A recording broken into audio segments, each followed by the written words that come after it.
Hi, this is Gene DiNapoli. Just want to let you know that your comments tonight might be shown on screen.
Ladies and gentlemen, Gene DiNapoli.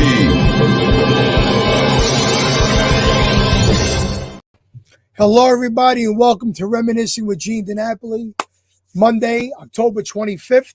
And right now, a word from our sponsors. Hit it.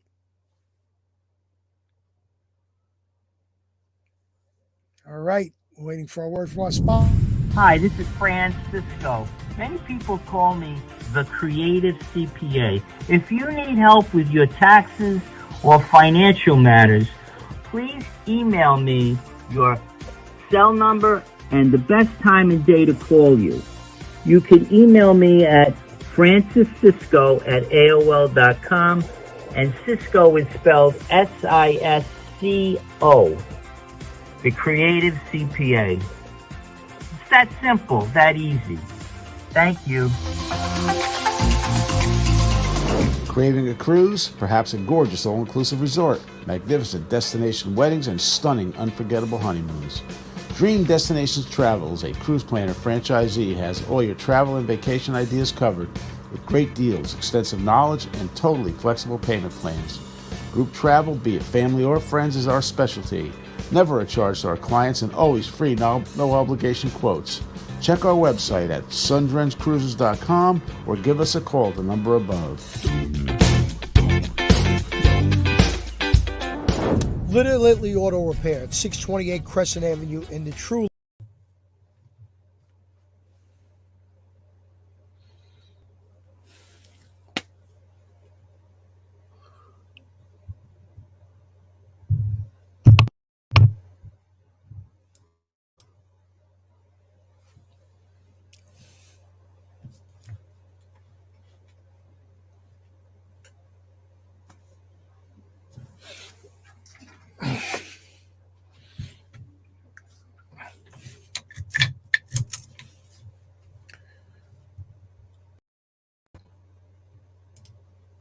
Can anybody hear me?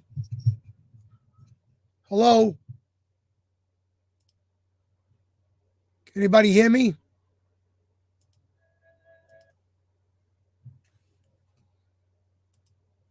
Hello?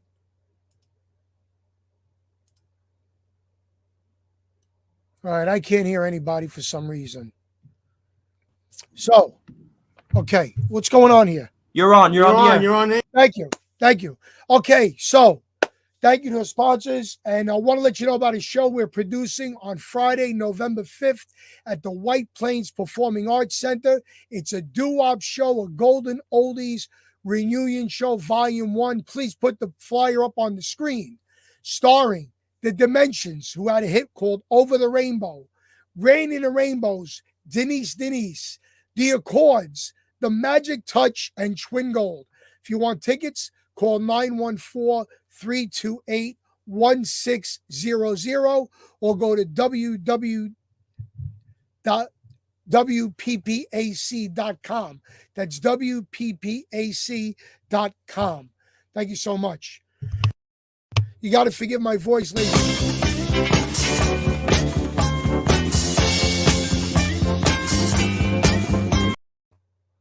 We had a great weekend. We did 3 shows in one day. Friday night, Saturday in the Hamptons, Saturday night in Connecticut. It was a great night. I'm sorry for this little problem right here we're having with the screen. I want to tell you about next week's guest. November 1st is going to be John Cuse of the group called The Excellence. They had a song called Coney Island Baby.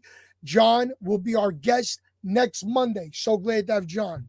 But if you were around in the 70s, for you not to hear of this man, you must have been living under a rock. Now, when you hear of Jersey City, New Jersey, certain people come to mind. Kool and the Gang, because they came from Jersey City. The Duprees, Dino Dinelli of the Rascals, Al DiMeola, all a bunch of great people. Jack Frost, just so many. Richie Havens, the great Richie Havens came from Jersey City, New Jersey. But when you hear of this man, you automatically think of Atlantic City, Las Vegas, because this man epitomized the Vegas performer. A special guest tonight, I'm so happy to have him because in 1979, when my mother and Father Lou got married, his hit song was their wedding song. So, ladies and gentlemen, will you please welcome, with a round of applause, our special guest tonight, singing sensation, Mr. Peter Lemongello. Come on in, Pietro. Hi there. How are you? I'm really well, thank you. Peter? I'm a little disappointed because I don't look like those pictures you had on the screen a minute ago. You know what? People don't want you to look like you did 40 years ago because they want to know that you aged gracefully, just like them. Well, I'm happy that they feel that way. Yes, absolutely.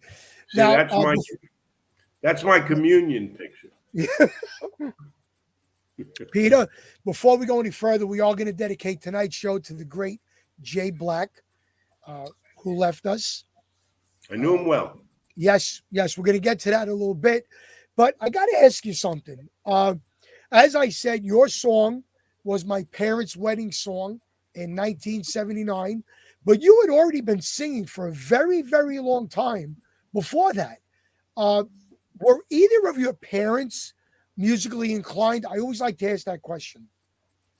Well, my mom was a really great singer, I thought. I mean, she only sang in the house.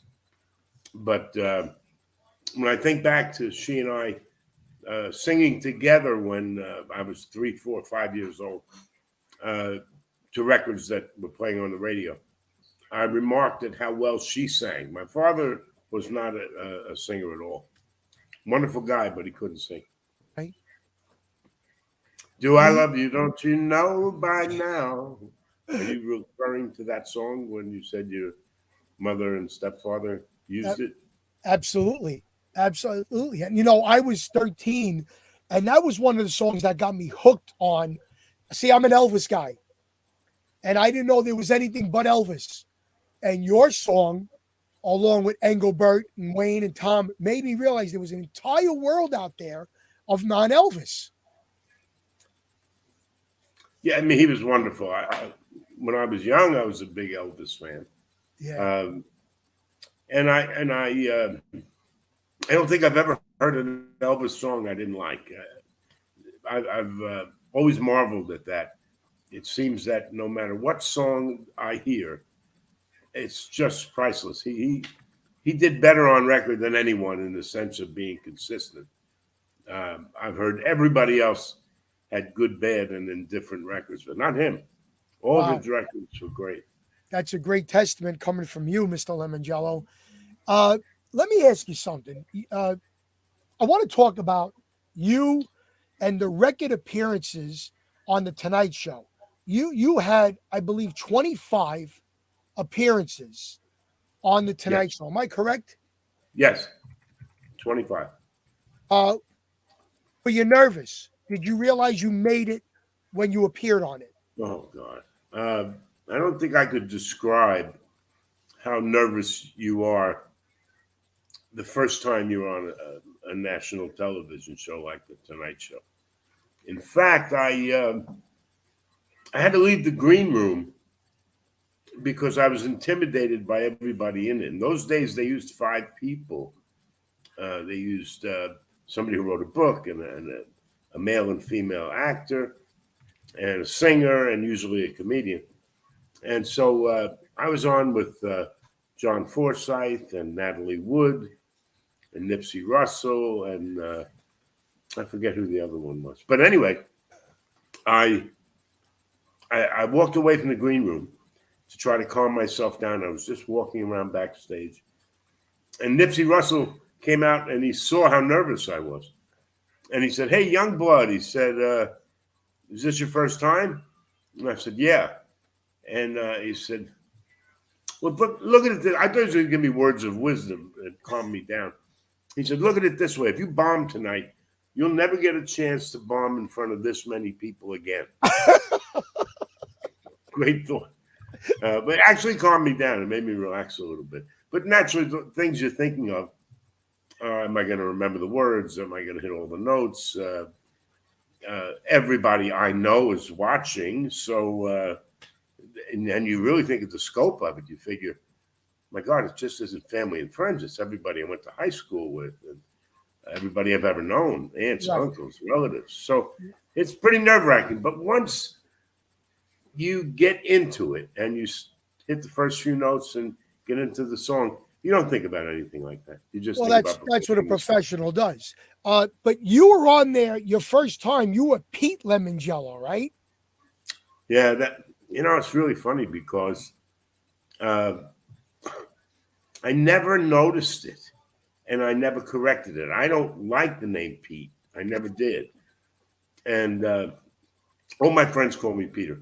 And ironically, my brother Mike, who was a champion bowler, who was famous before I was, he was a big star on the PBA tour in the 60s and 70s. He calls me Pete. And he knows I don't like that, but he continually does. So he's my older brother, so I have to tolerate that. But no, the first Tonight Show, Ed McMahon said Pete, and I went, why didn't I tell them? I don't want that. And, you correct things the second time, right? If there's going to be a second time. Well, what was the first song you sang on the Tonight Show? It was a Burt Bacharach medley. Wow. It included, actually, one song was by Rod McEwen. I have been a rover. You remember that song? I have walked alone. And it went into Raindrops and Do You Know the Way to San Jose? And eventually it ended with I'll Never Fall in Love Again. It was a terrific medley written or composed by Larry Kirshner, my arranger and conductor. And it's one of the best pieces he ever put together. And this is comical because in those days, you could audition for the Tonight Show. My son hates this because they don't have that opportunity anymore. Anytime you wanted to, they had a studio in the NBC building. And Fred DeCordova and some of the town coordinators would come every week. And if you were a member of AGVA, which at that time was the American Guild of Variety Artists, they had to audition you because that was the only way they could pay $320 for people to be on the show. And so I went and I auditioned 15 times for the Tonight Show before I got it. And I never actually got it in the audition. Here's how I got it. This is a strange situation, but I was contracted to play a place called the Rainbow Grill, very coveted nightclub in the NBC building on the 65th floor. The Rainbow Room, sure. Yeah, well, one side was the Rainbow Room. That's where they had weddings and banquets and things. The other side of the elevator bank was a very big, sat about 300 people, very big upscale nightclub. Rainbow Grill, they called it. So I get booked there, and now I'm thinking, hey, I'm in the same building as the Tonight Show. maybe I can get Fred the Cordover to come up and have dinner and see my show. So I called him up, and in those days you could do that. I got through to him. He knew who I was because I had auditioned so many times. And he was always very nice to me at the auditions. He always said, "We're not going to use you yet." He said yet, which encouraged me. He said, "But you're very good." So I called him up and said, "Fred, please come and see me. Bring your wife, your girlfriend, anybody you want. It's on me." I said, "I just want you to see my show. Maybe if you see me with a band in front of a live audience, you'll see something that you don't see when I'm auditioning for you with just a piano." He said, "Well, I'll let you know." Well, the third night, my manager came backstage and he said, "Fred the Cordover's here." And that made me more nervous than you could possibly imagine. But on the third song, he gave me the thumbs up sign. And that was a pretty wonderful thing to see him do. And I was on the Tonight Show 3 or 4 nights later. Right. But let me ask you something. This was prior to the hits. So what were you doing in your nightclub act? And when did your nightclub act start? How old were you? 16, 18, 21? No. I wanted to be in show business before I went in the service. In 1966, I auditioned for at the Copacabana for the production singer job, and I got it. It was the biggest break I could have ever caught because every agent would have been there and seen me for several. Usually, people who had that job lasted a couple of months in it. So I was all set to do that, and I got drafted. And that was a pretty tough thing to handle. But when I came home from Vietnam 2 years later is when I actually decided, okay, this is what I want to do. So I found out how to put an act together and buy musical arrangements or have them written. There's so many things that, nobody teaches you. I was so naive when I first started. I really didn't know where to go or who to ask. I had no contacts at all. Right. I once looked up the William Morris Agency in the phone book in Manhattan, and I called and I said, "I'd like to speak to William Morris," not realizing it was the General Motors of the agency business. Yeah, true. And he was already dead when I called up and asked to speak. Well, that's how naive you can be. Yeah. So mostly the act consisted in those days of cover songs, but I didn't want to do Sinatra at all. Okay. I thought that was, I really thought that was swimming upstream with my style to begin with. I wasn't exactly what the public was buying, but I kept getting encouraged. So I tried to do female hits. Yeah. And I stayed away from the male singers who were having hits at the time. Okay. And I did pretty well. I mean, people always said they liked what I did, and I always got a good reaction when I worked. But for a couple of years, nothing happened. Right. That was 1968 when I started. Okay. I get on the Tonight Show in 1971. So I really felt buoyant then because that was a milestone accomplishment. And this is funny. A couple of days after that Tonight Show, a guy named Mike Curb. Oh, sure. I hope you know him? The Mike Curb? Yeah, of course. Okay.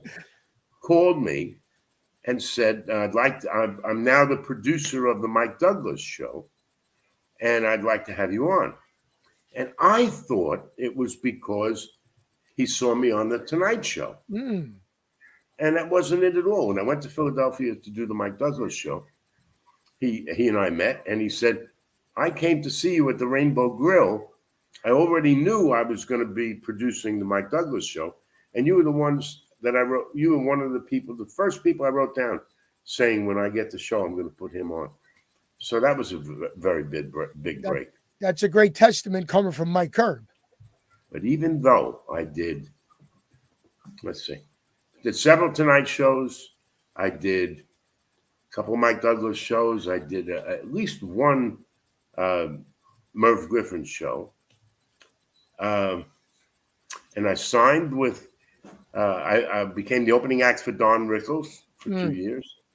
And one of the greatest experiences of my life in 1973 to open for him at the Copacabana for 2 weeks. And that was the biggest thrill I ever had in my life.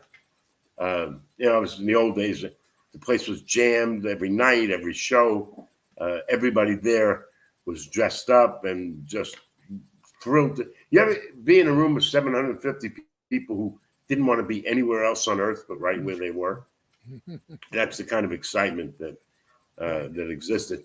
But even though I had all that going, and then I signed with Epic Records, my record with Epic, they only signed me for singles contract.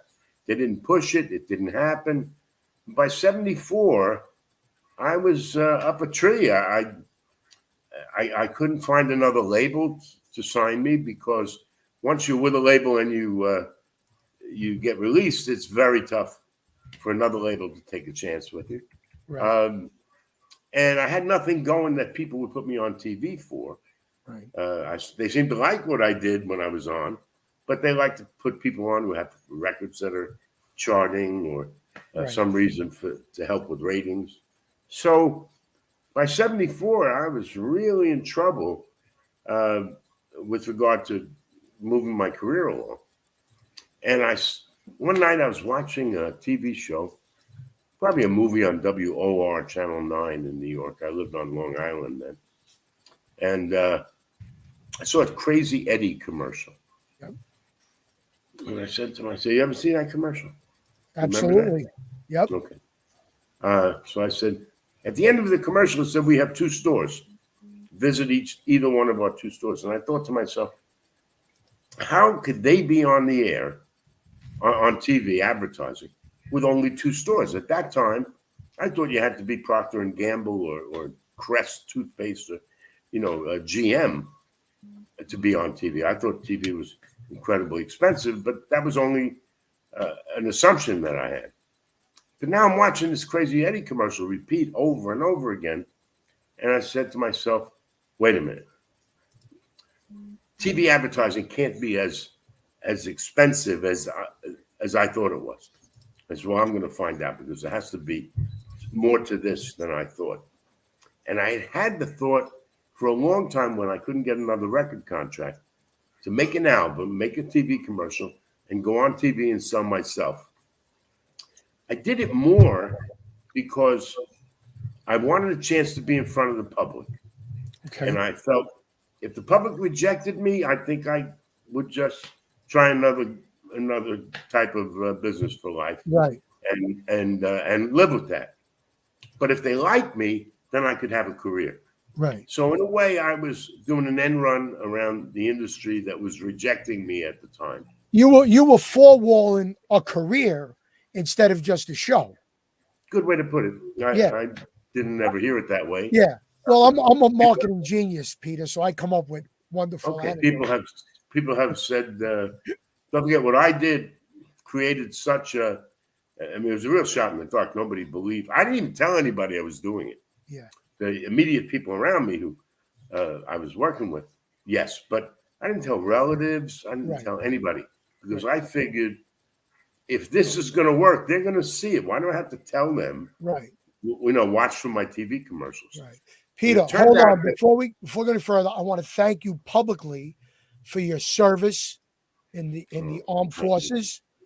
We have nothing but respect for people that do it. Can you tell us what branch of the military you went in? I was in the Army, and I'm now 100% disabled veteran. Okay. Well, we wish you the best on that. We thank you for your service. Thank you. And want to let you know that Vicky, your first fan club president, says hello. She's so sweet. She was the most encouraging thing in my career. Wow. When I first started. She gathered so many of her friends and patronized every place I went. She was so young that her mother and father had to take her to see me when I was working in nightclubs, because she couldn't. She was 14 or something like that. And well, thank you, Vicky. There were actually a tremendous amount of young girls following me. I had no idea that could happen, and she made it happen. She really did. Yeah.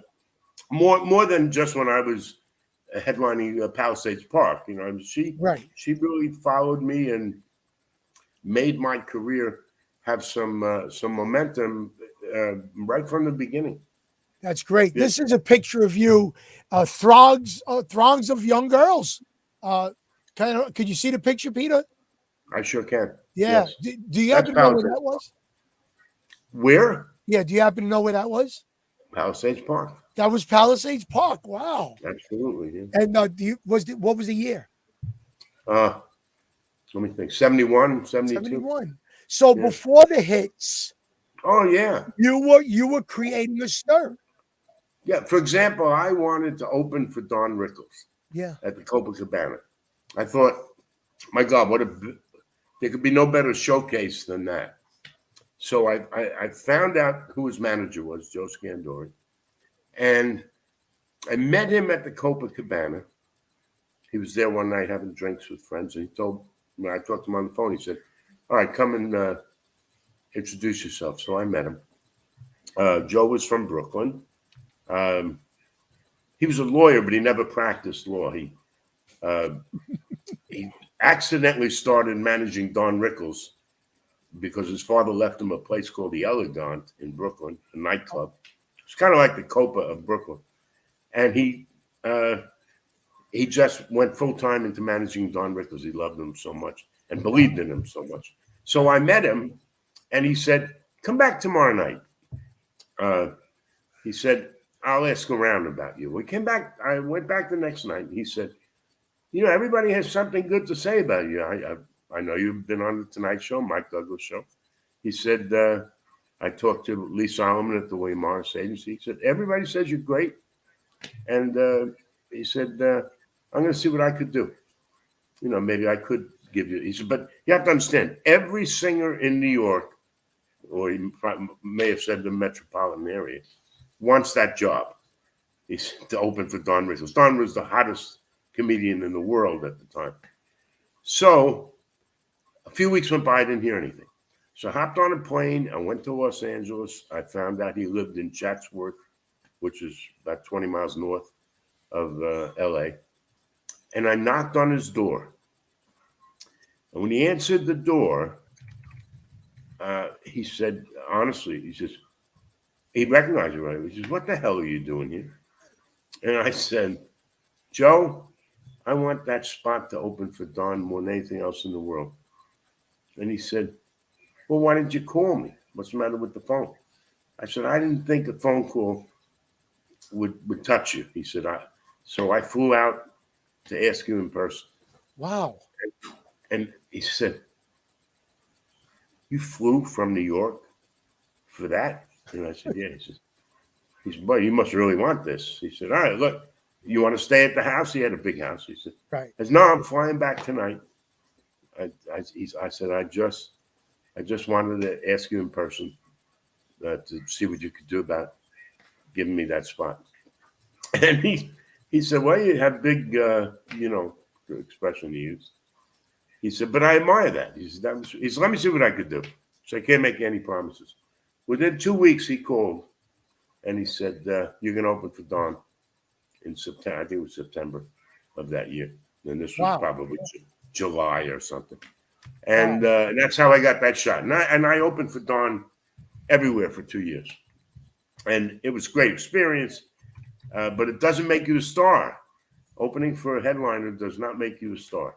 So, no, I mean, it's good work. It's good money, but it's not what brings you to that next level. Right. And when I couldn't get a recording contract, I decided I'm going to go on TV, pray that the people like me, and I'm not going to do cover songs. I'm going to make an album of all new material. I didn't know where I was going to get that material, but that was my plan. I wasn't going to go on and do like cover songs of Sinatra or anybody else. So what you did, Pete, you did two things. When you did that move, you did two things, if I'm correct. You're the first artist to sell a record strictly through television advertising. Mhm. And I believe, if I'm correct, First unknown artist. Yeah. unsigned, Yeah. not unknown. Yeah, there were record albums on TV, but they were dinosaurs. They were Right. people Right. who had success 20 years ago. Right. But you were the At first the time. unsigned. Now, am I correct? It was a double album? Yeah, what happened, the reason for that, when we were putting it together, I met a guy, a sax player named Joe Grimaldi. He was named Joe Grimm. I don't think he's with us anymore. He said, I know a guy who might be just what you need. I told him I wanted to make an album. I needed a band. And he said, go and meet a guy named Teddy Randazzo. Oh, you're great. He says, now I knew who Teddy was, but I'd never seen him. I just knew the name. Right. Because Teddy was quite a bit older than I was. So I went up to Nyack, New York, and I went to his house, and he knew I was coming. And Teddy had the best new material I had ever heard. The freshest. Don't forget, he wrote Going Out of My Head, Hurt So Bad. What's that song, Peter, that he wrote for Pretty Blue Eyes? Yep, for Steve Lawrence, yep. Outside Looking In for Steve Lawrence. Little Anthony. Little Anthony's our next door neighbor. So, but he wrote Hurt So Bad and Going Out of My Head for him, for Little Anthony and the Imperials. Right. Now he was into disco. And he created just the greatest love songs that were put to a disco beat. And that's where the name Mood Rock was born from. People in the recording studio said, boy, this feels like mood rock. Junior is right behind you. And Junior is right behind me because he's doing an act now, and we call it love rock. Right, right. And it really is, when you see, he's 10 times the performer I ever was. Anyway, I meet Teddy. We put this album together. He was the most talented arranger, not just songwriter, arranger, pianist. My God, he was such a bundle of talent. And we're doing the studio album. And I'm thinking, what can I do that makes it even better to make people buy it? So what can I add? Well, I couldn't add any funny hats or, T-shirts or anything. So I said, let's do a double album. Let's do a night at the Westbury Music Fair. And you're familiar with that? Been there hundreds of times. Oh, okay. All right. So I'm sorry. That's so, okay. Because I see DiNapoli, I think of there was a construction company on Long Island, DiNapoli and Sons. So I always think of that when I hear your name. Anyway, so I rent the Westbury Music Fair. I campaigned for 6 months to get people in it. I hire a 20-piece orchestra. I didn't make any money on this, by the way. And we taped the album. And I said, why don't we use the live album from Westbury at a 20-piece orchestra? Why don't we use that as a second album, and we'll create a double album package? Peter Lemongello and, Mood Rock in the studio, and Peter Lemongello on stage. And I wasn't alone. I mean, I had a couple of guys, giving me ideas and trying to help me. And that's how that was born. What made the commercial, I know now, I didn't know it then, as appealing as it seems to have been, was the fact that it was just me singing. And I don't mean that I was appealing. What I mean is there were no distractions. When the guy filming the commercial said to me, when do you want to run the crawl? You know what a crawl is? That's song titles that roll up the screen. Right, right. And I said, wait a minute. It's my only time to be in front of everybody. You want to put unknown titles in front of an unknown's face? I said, no, I need all the time on the screen that I could get. And so now they give me credit for the first music video and for infomercials and things, but this is, things are born by accident, Yeah, but good accidents. Good accidents. It was a good accident. Yeah, it really was. And you sold out Westbury that time. Yes. I also sold out Lincoln Center, Madison Square Garden, and Carnegie Hall in 3 hours each. That's how lucky I was when we went on the air. And before we went on the air, I was insecure as anybody could possibly be. As insecure. I didn't even know if anybody was going to buy the album. This was before credit cards, before 800 numbers. This was a very, I say barbaric, but a very antiquated way of selling records. Right. Did you bankroll this? Did you bankroll this idea yourself? No. Or did you have investors? I was part of it, but I sold shares in myself. You did? To 7 guys. Yeah. Did you sell 150% like Dean Martin did? No. I only sold really 35%.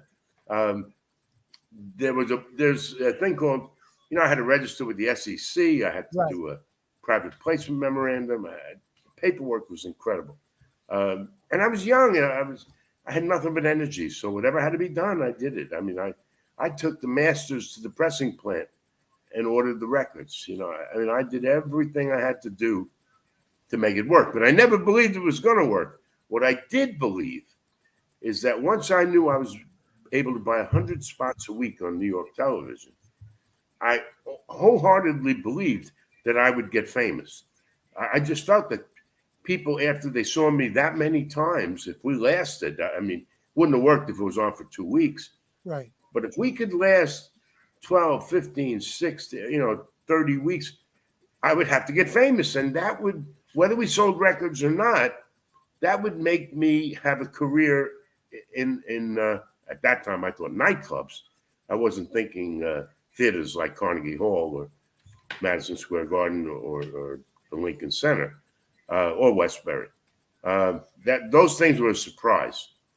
They were a surprise because success is always a surprise. Right. When you actually hit, you're the one that's the most surprised.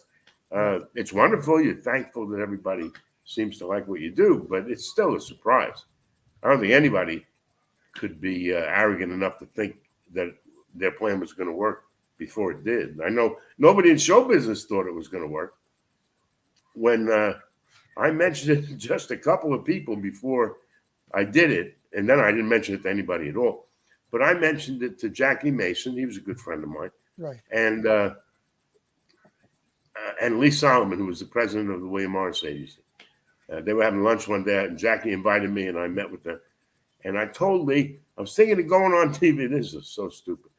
I was thinking of going on TV with an album to make myself famous. He said, well, in a word, you're nuts. That'll never happen. He said, because you're unknown.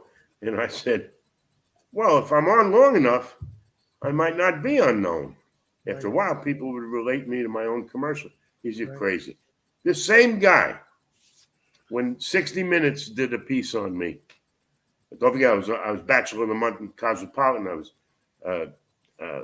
on the front page of the Wall Street Journal.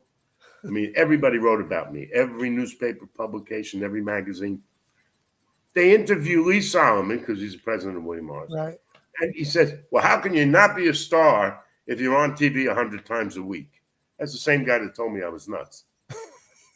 And that's the one thing I tell my son every day. Don't ever get discouraged by what someone says, whether they're jealous, whether they're stupid, whether they're brilliant. Nobody knows what the right formula is. Right. You have to find it. You have to find your own style, which he has. And he's really become a great singer in his own right. He's a better dancer than anybody I've ever met. So his movements on stage are just incredible. Right. You'll get to see that. You'll get to see know what, Petey, you're absolutely right. Because if there was a formula, then it'd be written down and everybody would do it. Right, exactly. There's no formula. And we do know about your son, the talent he is, and he's going to be our guest on one of our future shows. But we want to make mention of Peter Jr., that if you saw the Doo-Wop Generations show, everybody out there, he sang lead vocals for the doo-wop group called the Crests. Yes, so I'm sure that was a proud moment of yours, Peter. It's really fun. Proud, I was crying. I'll tell you, what a night.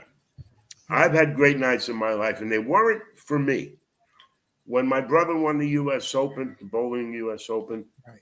It was the biggest thrill of my life. He won 6 titles on the PBA tour, and he's a Hall of Famer. But when he won the U.S. Open, I thought that was the greatest gift God could have given me.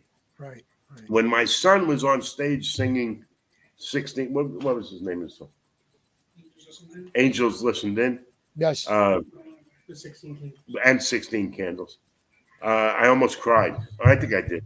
And then my son Tom announced that night when we had dinner afterwards that his wife was pregnant and I was going to become a grandfather. So that was a hell of a night. Right. And all my great nights have been for the people in my family that achieved something.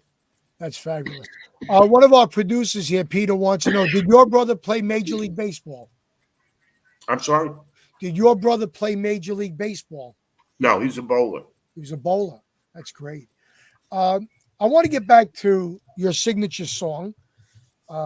Before I ask you how you got it, when my mother laid in the bed dying, we did a show while she was in a cancer hospital, and we called her up. She was unresponsive at that point, and through the phone, she heard me sing "Do I Love You?" And the nurse said it was the first time in 3 weeks that her pulse started to race. Isn't that wonderful? Wow. Yeah, it was a great. Wow. I'm sorry. No, don't be. It was a great tribute. That's a wonderful story. Yeah, but the song resonates not only because I sang it, but because it was a special time in her life. How did you wind up?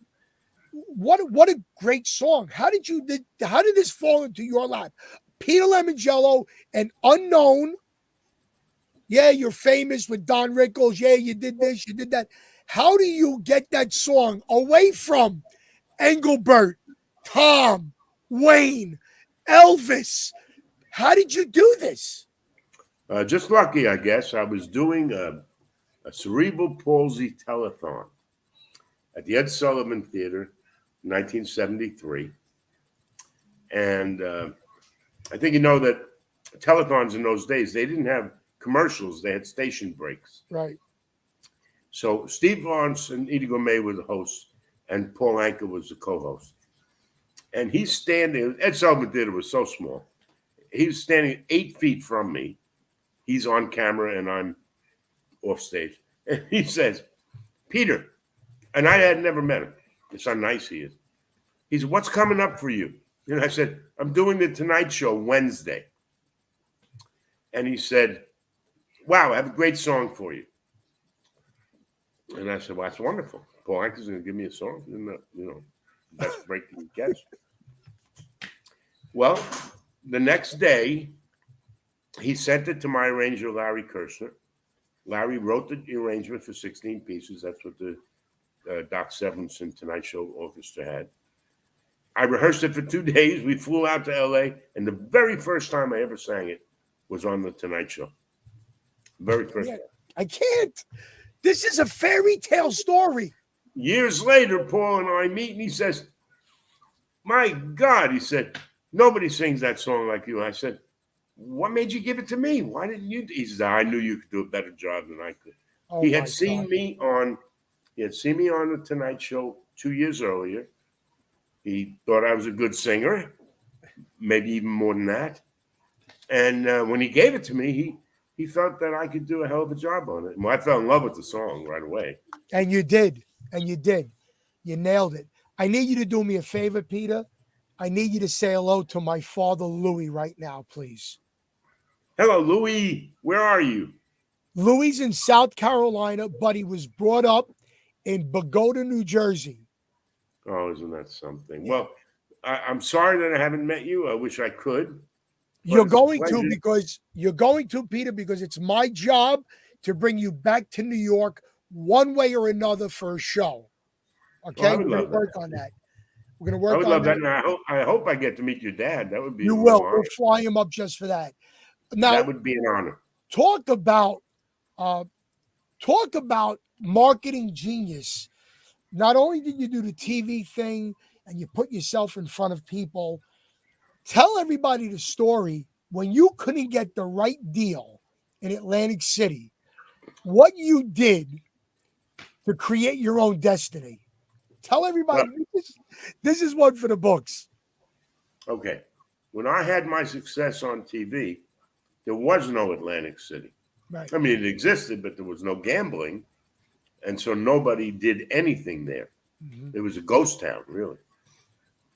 After I had my success, because I signed with Private Stock Records, instead of continuing my marketing plan across the country, I never advertised in Philadelphia. So I wasn't known there. So when I tried to get booked in Atlantic City, the people who worked in the offices, the people who worked in the entertainment offices didn't know who I was. Right. And the entertainment directors didn't know who I was or didn't care. And so I decided I had to pull a stunt to make them hire me. So I rented a 48-foot billboard on the Atlantic City Expressway. I didn't have anything to say, so I said, he's back. Peter Lemongello, my picture, pretty large picture, coming soon. And for 2 months, it cost me $1,800 a month of a 3-month deal. I had to sign with the sign company for 3 months, so it was $5,400. For 2 months, I didn't hear a word, except I would go down to Atlantic City, and I'd walk around with my brother in the casinos, and people like the pit bosses would come up to me and say, where are you going to be? And I would say, well, I really can't tell you. And they, oh, we understand. They actually thought that it was a big hype that the casino was perpetrating. Well, one day I get a call from Barry Sinkow, who's the entertainment director of the Showboat Hotel. And he said, I was driving with Frank Modica, the president of the Showboat. He saw your billboard and he said, who the hell is that? And I said, well, he had a lot of success on TV in the 70s. This is 1990, 89 anyway. He said, let's book him. So Barry calls me. I said, well, I'm not going to work a lounge. It has to be a main room. Oh, no. He said, listen, I've got carte blanche. You can have the Mississippi Pavilion, 1,100-seat theater, our biggest theater. He said, and you, how big a band do you want? And I said, 28 pieces. He said, wow, 28 pieces. He said, Peter, Bob Hope only asked for 25. I said, he's a comic. Well, he laughed so hard. He said, all right, you got the 28 pieces. And then I said, there's one more thing. Besides Power the Pen, besides I want the Star Suite and five hotel rooms for my friends. I said, you've got to carry the billboard. And so the Showboat Hotel, I don't know if you can see it on the screen now. Yep. They revamped the billboard, put their logo on it, and the dates of my show, February 9th, 10th, and 11th. 11th was my birthday, by the way. Oh. And I got everything I wanted, $25,000 for 3 days, and all of the perks and and that was my intro into, and I spent years in Atlantic City as a result of it. Yeah, of course. But the reason I did it was, again, necessity is the mother of invention. I either pulled a stunt or I couldn't work in Atlantic City. It was that simple. And now instantly I was a headliner. Why? Because when you do something bold enough, it elevates you. I don't know how to explain it any other way. It sounds awfully arrogant, but that's really not the way I did it in either case, in anything I've ever done. I just tried to be successful and be accepted. And I hope you could appreciate that. It worked, Peter. It worked. You're still, I think it's close to 50 years after your big hit. You're still known. You're still revered. Your song will live on forever. And I think somebody just mentioned it. I think a great show that I'm going to promote up here is Peter Lemongello Jr. and Sr. together. Well, I think it's wonderful. I can't imagine anything I would accept more readily than that. Have you ever done that? No. You're going to let Gene DiNapoli? He does a tribute to me. Peter Jr. does a tribute to me in his show. Right. And I'm always with him. So he does the first half of Do I Love You. Right. And then I come out and do the second half, and then we end it together. Right. But you've never done. That's been accepted very, very big in the last couple of months. Okay, but we're going to make it our mission to put the both of these on stage, and I want to be the first promoter to do it. Sounds wonderful. I hope you're not only the producer, but I hope you're the MC that night and you can sing for us. I would be honored just to introduce you and Peter Jr. Absolutely. Can I bring him on camera for a minute? Absolutely. Wait to see this. Okay. All right. There he is. Hey, Peter. Hey, how's it going, Gene? Peter, those Donny Osmond teeth. I want to punch you right in those Donny Osmond teeth. What's going on, buddy? Oh, not much. Great interview. Thank you. Listen, before we go further, wait a minute. He's going to open for the Four Tops. Oh, that's right. He's going to open for the Four Tops on December 12th. Fort Pierce, Florida. Fort Pierce, Florida. That's pretty good. Yeah. I'd say that's good, but we want to thank publicly Paul Arante for getting us all together. Oh, thank you, Paul. Yeah, Paul's the reason I didn't realize Paul was the catalyst that brought this together. Yeah, he was. Peter Jr., you're going to be on our show in a few weeks. Yes. We're going to have a great interview with you. Let me ask you, Peter. We only got another minute before we got to cut, but when you look at your father on stage, do you absorb? Mm-hmm. You absorb? What? Do you absorb anything? From Dad? Well, yeah, I think I've definitely learned a lot from my dad. I mean, just watching him growing up, watching his show. Right. And then, he's given me a lot of great advice and to make the show better. And, so, just great learning from somebody who has the experience that very few people in this business have. Right. I was doing a show in New Jersey. Yeah. He was 3 years old.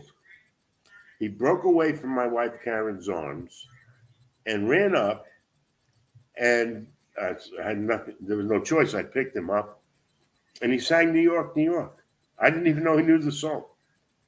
And when I turned him around, there was 600 people in the audience. He didn't flinch. He didn't act nervous. He didn't stutter or stammer. So I said to Karen, "Uh-oh, he's got the bug. He's got the bug. He's going to be a singer. He's a stage child. Absolutely." Peter Jr., thank you so much for putting this together.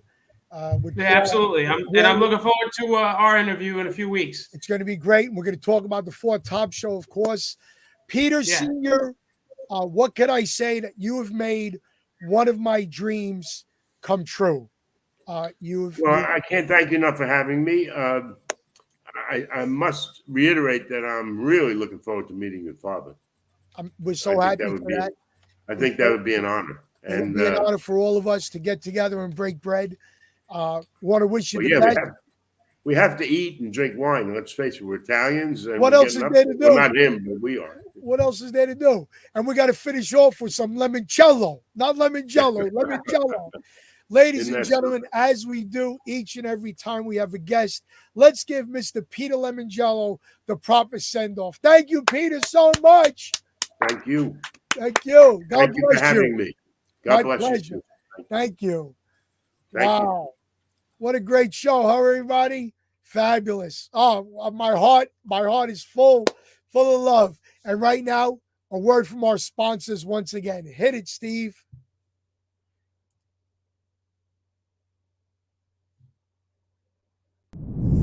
Hi, this is Francisco. Many people call me the creative CPA. If you need help with your taxes or financial matters, please email me your cell number and the best time and day to call you. You can email me at franciscisco@aol.com, and Cisco is spelled SISCO, the Creative CPA. It's that simple, that easy. Thank you. There's another commercial there, but we didn't do it. All right, we're going to talk about the show once again, November 5th, Friday, November 5th, White Plains Performing Arts Center, Golden Oldies Doo-Wop Memory Show Volume 1, starring The Dimensions, Rainy the Rainbows, The Accords, Magic Touch, and Twin Gold. MC for the night, Jimmy Russo. You might have seen Jimmy sing with the Salutations, the Duprees. Can you put the poster up, Steve? So we want you to call 914-328-1600 or go to www.wppac.com for tickets. That's November 5th, White Plains Performing Arts Center, wppac.com. Don't forget, next week, November 1st, 8 o'clock, our guest will be the lead singer of a group called The Excellence, who had a great hit called Coney Island Baby. John Cuse will be here. Thanks again to Peter Lemongello, and thank you, everybody. Stay well till next week. God bless you, and God bless America.